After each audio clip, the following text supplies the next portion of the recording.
Praise the lord. హల్లెలూయా. దేవుని పరిశుద్ధమైన నామానికి స్తుతి కలుగును గాక. ఆమేన్. పరిశుద్ధ గ్రంథంలో నుంచి ఒక వాక్య భాగాన్ని మనం ధ్యానం చేసుకుందాం. యోహాను సువార్త 15వ అధ్యాయం 7వ వచనాన్ని మనం చదువుకుందాం.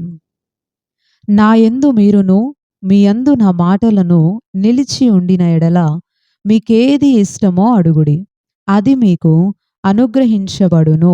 దేవునికి స్తోత్రం. హల్లెలూయా.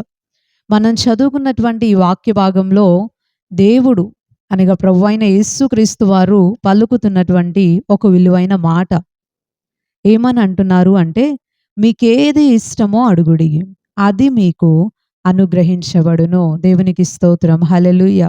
ఈ మాటని మనం వింటూ ఉన్నప్పుడు, చదువుతూ ఉన్నప్పుడు మన మనస్సులో ఏదో ఒక తెలియని ఉత్సాహం అనేది, సంతోషం అనేది కలుగుతూ ఉంటుంది కదండీ!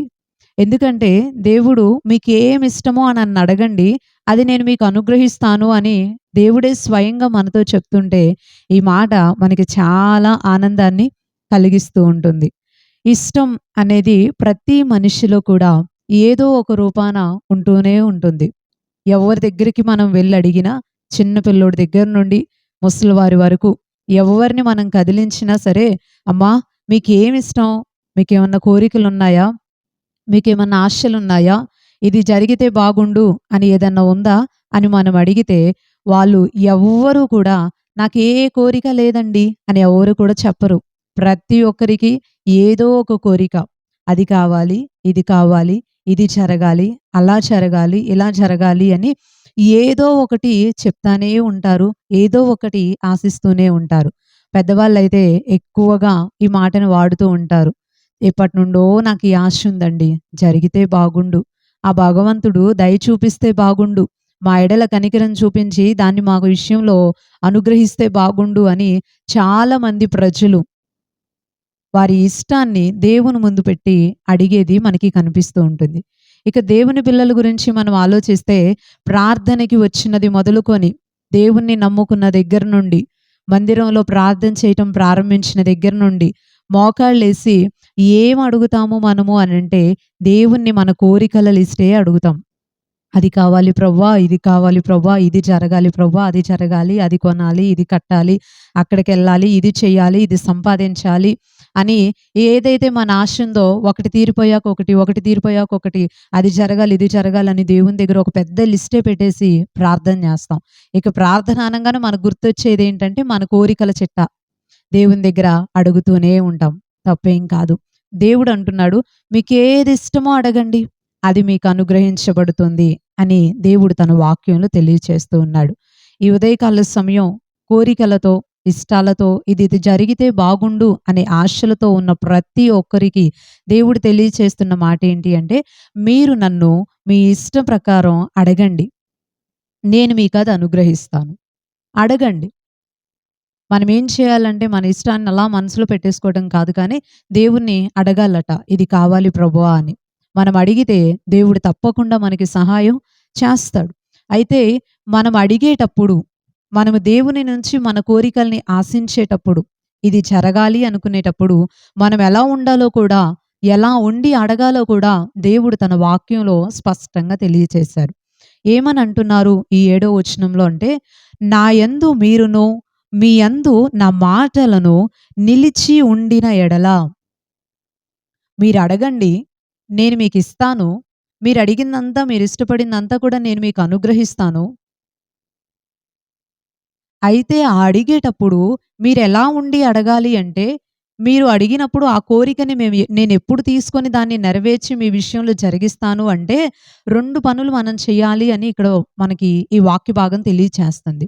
ఏంటా 2 పనులు అంటే, మొదటిగా నా యందు మీరు నిలిచి ఉండాలి. ఎక్కడుండాలంటండి మనం? దేవునిని అడిగేటప్పుడు, దేవుని నుంచి మన కోరికలు నెరవేర్చబడాలి అని ఆశించేటప్పుడు, దేవుడు అనుగ్రహిస్తాను అనే వాగ్దాన నెరవేర్పు కొరకు కనిపెట్టే వ్యక్తులుగా మనమున్నప్పుడట, మనం ఎక్కడ నిలబడి ఉండాలి అంటే, దేవునిలో నిలబడి ఉండాలట. దేవునికి స్తోత్రం. హల్లెలూయా. ఈరోజు చాలామంది ప్రజలు మందిరానికొచ్చి గంటల తరబడి ప్రార్థనలు చేస్తున్నా, ఎన్నో కోరికలు సంవత్సరాల తరబడి దేవుణ్ణి అడుగుతూ ఉన్నప్పటికీ కూడా, అవి ఎందుకు నెరవేర్చబడట్లేదో తెలుసా? ఎందుకని అంటే, వారు దేవునిలో ఉండి అడగట్లేదు కాబట్టి. మందిరంలో ఉండి అడగటం కాదు.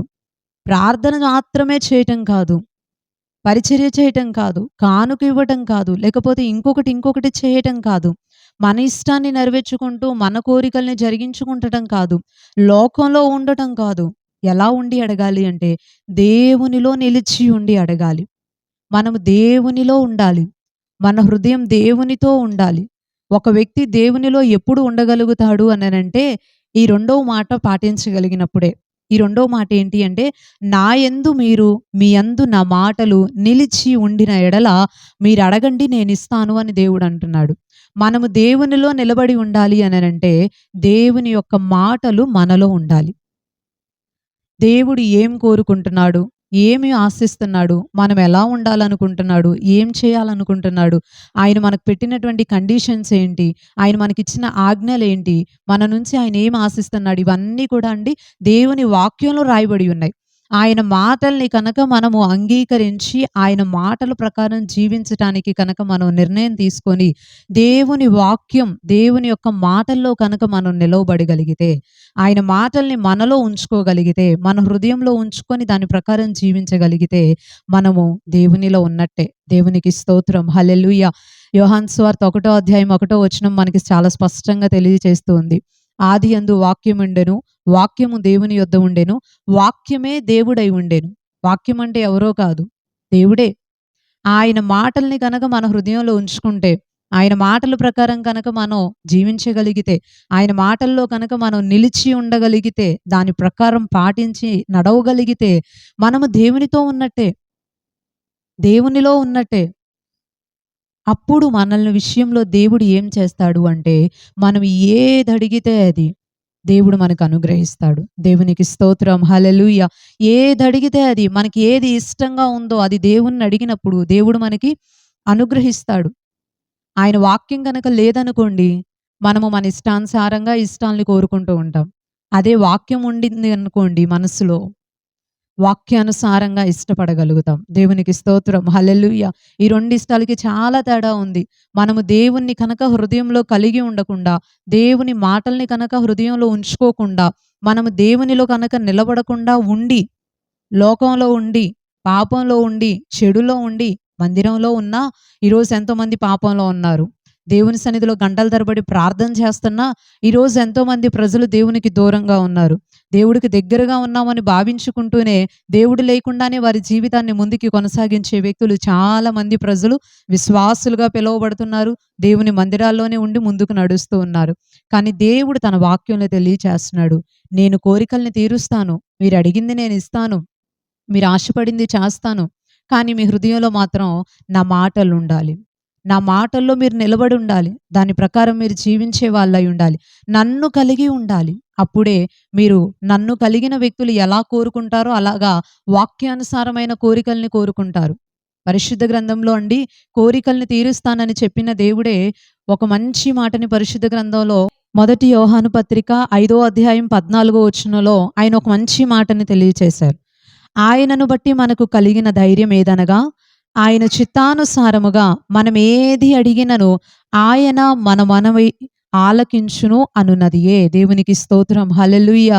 దేవుడు మనం ఏది అడిగినా ఇస్తాడంట. మన మనవి ఆలకిస్తాడంట. దానికంటే ముందు ఒక పదం చెప్పారిక్కడ. ఏంటంటే, ఆయన చిత్తానుసారముగా మనం ఏది అడిగినా అడగండి అన్నారు. కోరికలు తీరుస్తానన్నారు. లేకపోతే ఆశపడింది ఇస్తానన్నాడు. దేవుడు ఏదిష్టం అది అడగమన్నారని చెప్పి క్రమం తప్పి మనం అడిగటానికి వాక్యం అంగీకరించదు. అడిగేటప్పుడు ఈ వాక్యం మనకి చాలా అవసరం. ఆయన చిత్తానుసారముగా ఏది అడిగినా ఆయన మన మనవి ఆలకించి తప్పకుండా దేవుడు మనకి సహాయం చేస్తాడు. అందుకే ఆయన అడగండి ఇస్తాను అని చెప్పే సమయంలో చెప్పిన మాట, మీ హృదయంలో నా మాటలు ఉంచుకోండి, మీరు నాలో నిలబడి అడగండి, అప్పుడు నేను మీకు ఇస్తాను అని దేవుడు చెప్పాడు. ఎందుకంటే దేవుణ్ణి కలిగినటువంటి ఒక వ్యక్తి, దేవుని మాటల్ని హృదయంలో కలిగి ఉన్నటువంటి ఒక వ్యక్తి, దేవునిని కలిగి ఉండి ఆయనలో నిలబడినటువంటి ఒక వ్యక్తి దైవ చిత్తానుసారంగానే ప్రవర్తిస్తాడు. దేవుడు కోరుకున్న రీతిలుగానే అడుగులు వేస్తాడు. దేవుడు మన నుంచి ఏం ఆశిస్తున్నాడో దాని ప్రకారం జీవించటానికే, ఆయన హృదయ స్పందన తెలుసుకొని, ఆయన ఆశలు తెలుసుకొని, ఆయన వాక్యంలో ఏం చెప్పాడో తెలుసుకొని దాని ప్రకారం జీవించటానికే దేవుణ్ణి కలిగిన వ్యక్తి అడుగులు వేస్తాడు కాబట్టి, ఆ ప్రకారం జీవిస్తాడు కాబట్టే అతని కోరిక కూడా, అతను అడిగేది కూడా వాక్యానుసారమైనదై, దైవ చిత్తానుసారమైనదై, ఆయనకిష్టమైనటువంటిదై ఉంటుంది. దేవునికి స్తోత్రం. హల్లెలూయా. దేవుని మాటలు వింటున్న ప్రియ సహోదరి, సహోదరుడా, నీ హృదయంలో ఉన్నటువంటి ఆశ ఏంటో నాకు తెలీదు. ఎన్నో సంవత్సరాలుగా దాన్ని మీరు కలిగి ఉండుండొచ్చు. చిన్నప్పటి నుంచి కొన్ని కోరికలతో పెరిగుండొచ్చు. జరగట్లేదే, నెరవేర్చబడట్లేదే, ఎన్నిసార్లు ప్రయత్నించినా ఫెయిల్ అయిపోతున్నానే, ఎన్నిసార్లు చేసినా నష్టపోతున్నానే, ఏదో సాధిద్దాం అనుకుంటున్నాను కానీ సాధించలేకపోతున్నానే, ఎందుకు జరగట్లేదు అని రకరకాల ఆలోచనలతో, రకరకాల సంఘటనలతో, నష్టాలతో, కష్టాలతో మనసు బాధకి గురవుతూ ఉండుండొచ్చు. అయితే ఈ ఉదయకాల సమయం దేవుడు తన వాక్యం ద్వారా మనకి చాలా స్పష్టంగా తెలియచేస్తున్న మాట ఏంటి అనంటే, మనం ఆయన్నడిగితే ఆయనిస్తాడు. మనము అడిగేటప్పుడు ఆయన మాటల్ని మన హృదయంలో కలిగి ఉండి, మనము దేవునిలో నిలవబడి ఉండి, దేవుణ్ణి అడిగితే తప్పకుండా మనం ఏదడిగినా, ఆయన చిత్తానుసారంగా ఏది కోరుకున్నా, దేవుడు తప్పకుండా మన విషయంలో మన ప్రార్థనను విని, దేవుడు మనకి కొద్దిగా ఆలస్యమైనా సరే అన్నిటిని కూడా అనుగ్రహిస్తాడు. దేవునికి స్తోత్రం. హల్లెలూయా. అట్టి రీతిలో దేవుడు మీ యొక్క ఆశలన్నీ, మీ ఇష్టాలన్నీ కూడా నెరవేర్చునుగాక. ఆమేన్.